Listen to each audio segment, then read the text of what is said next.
So greetings and good evening, herstory, history, theirstory, and themstory makers, community members, elected officials, City of Harrisburg employees, and the greater community. Welcome.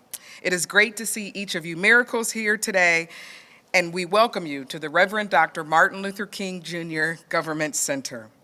Welcome to the opening reception of the City of Harrisburg's hosting of the Long Road to LGBTQ+ Equality History exhibit.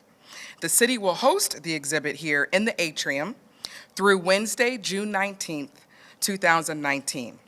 You're more than welcome as the general public to come in and view the exhibit between regular business hours, weekdays, 8 a.m. to 5 p.m.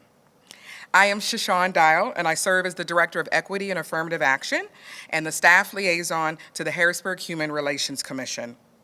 I also serve as the co-vice chair for Governor Wood's Commission on LGBTQ Affairs, the first commission of its kind in the nation.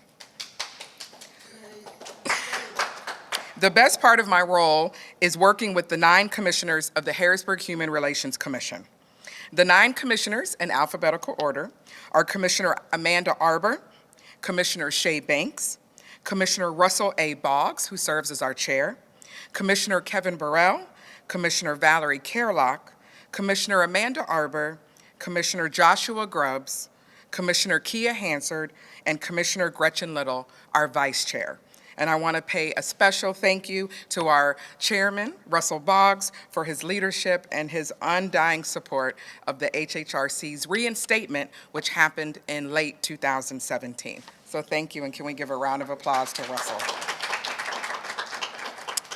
I want to thank each of the commissioners for their time and contributing their gifts and their talents to serve on the HHRC. It is a volunteer position. The HHRC meets every month in the Emergency Operations Center. Our next meeting is June 10th, 2019 at 5:30 p.m., and the meetings are open to the public. I want to extend a special thanks to Amanda Arbor, Executive Director of the LGBT Center of Central PA, for sharing this opportunity with the Commission as a host of the exhibit. Also, thank you to Mr. Jeffrey Washington and Luis Ramos Colon of the Parks, Recreation, and Facilities Department for assistance in setting up the exhibit and hanging our new HHRC banner. I'd also like to thank Jatoya Moore, Confidential Secretary in the Mayoral Suite, for the idea of the crossbody bags full of travel-size hygiene products that are going to benefit the case management clients of Alder Health Services. So each one of you here tonight is welcome to take a bag and go through the assembly line, putting brand new travel-size items in that, and then those will be donated to Alder Health Services, which, if you don't know, is the largest provider of behavioral and medical health services to our LGBT communities, including HIV and AIDS case management. But we are here tonight to celebrate this exhibit. And before we talk a little bit about that, I want to thank one of our amazing elected officials and one of our LGBTQ+ leaders in our central Pennsylvania region, Mr. Ben Allett. And if you will please come and give remarks on behalf of yourself and Harrisburg City Council, we appreciate it. Thank you.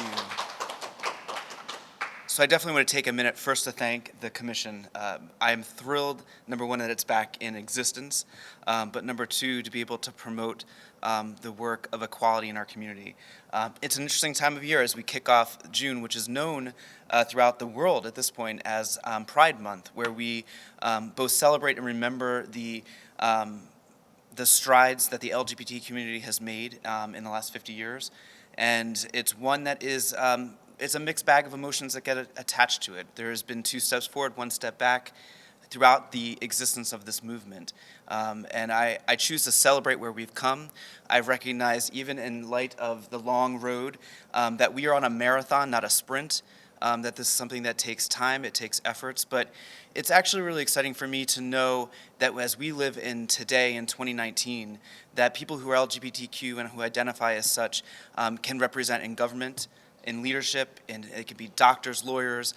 There's nothing that people cannot do in this community, and there's no more glass ceilings, and we continue to look at that. In fact, we have an openly gay man running for president of the United States. Who would ever thought that could be something that we could do. I've spoken for years, and I've celebrated moments in time that we've had. I remember when marriage equality became the law in Pennsylvania, and then very quickly became the law of the land.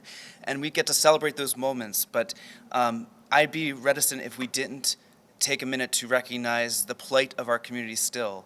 That we know that things are happening in our country and in this world that affect trans women of color at a rate, the suicide rate, the murder rate, the violence rate is unacceptable.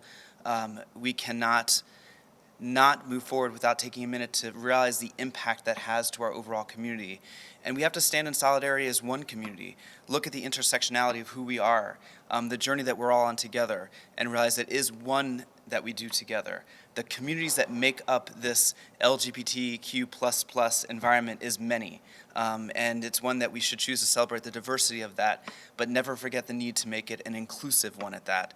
So again, as we kick off the month-long celebration of Pride, it is one to celebrate, but it's one to remember, it's one to reflect, and it's one to make sure that we can challenge those in our community to do better, and certainly to do more to bring awareness of the needs of our community as well. So again, thank you to the Commission for the work that you all do, and I'm pleased and thrilled beyond belief that this exhibit will stand here in City Hall.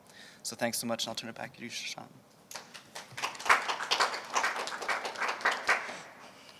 Thank you, Councilman. We really appreciate your support and your leadership. I also want to thank Tuffy Howard, one of the City of Harrisburg employees, for your assistance in setup for today's event as well. So the exhibit chronicles the efforts of many, many activists in Pennsylvania in our efforts to achieve LGBTQ+ equality through photographs, videos, and summaries. So you'll see 6 panels, and they are double-sided, so when you come to view the exhibit, make sure that you look to the front and the back of these freestanding panels.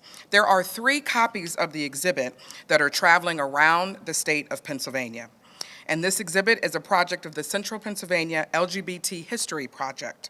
The collection of items is held at Dickinson College, and the exhibit is free during regular hours here at the MLK building.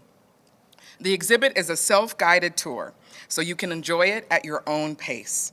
And because of the lack of success in passing statewide legislative protections from discrimination in housing, employment, public accommodations, and education, activists have been working for more than 5 decades to try to get these protections, one battle at a time, one municipality at a time.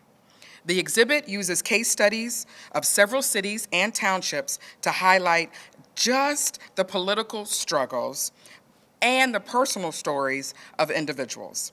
The exhibit opened earlier this year on the 50th anniversary of the 1969 Stonewall Uprising, a pivotal milestone in the LGBTQ+ movement towards equality. We want to do a special thank you to Mr. Barry Loveland, the curator of the exhibit, and all who have made this exhibit possible by telling their personal stories or donating their resources in order to create this. You and I both know that we are living in incredible times. It is the intersections of age, race, sex, ethnicity, faith orientation or absence of, gender identity, physical, cognitive, linguistic, behavioral ability or disability, sexual orientation, veteran status, gender expression, socioeconomic status, geography, layered, very personal, and professional lived experiences. That is a lot. And they are all merging and diverging, fusing and conflicting, and so much more. So we are called to do more than just have conversations about equality and equity, reality and liberation. We are called to be doers. And we must be those who present and seize opportunities for individuals to overcome oppression, discrimination, impediments, and disparities in health, housing, transportation, and employment, just to name a few. And as we know, it remains legal in Pennsylvania to deny human beings public accommodations, fire them, and it's only because 6 words are not included in our Pennsylvania Human Relations Act. 6 words, which was coined by Todd Snovel, the executive director for the Governor's Commission. 6 words is all it would take for LGBTQ+ folks to be protected wherever statewide they live, work, and play. So this exhibit, with gorgeous colors and videos that you can press on and off, is a way to make a difference.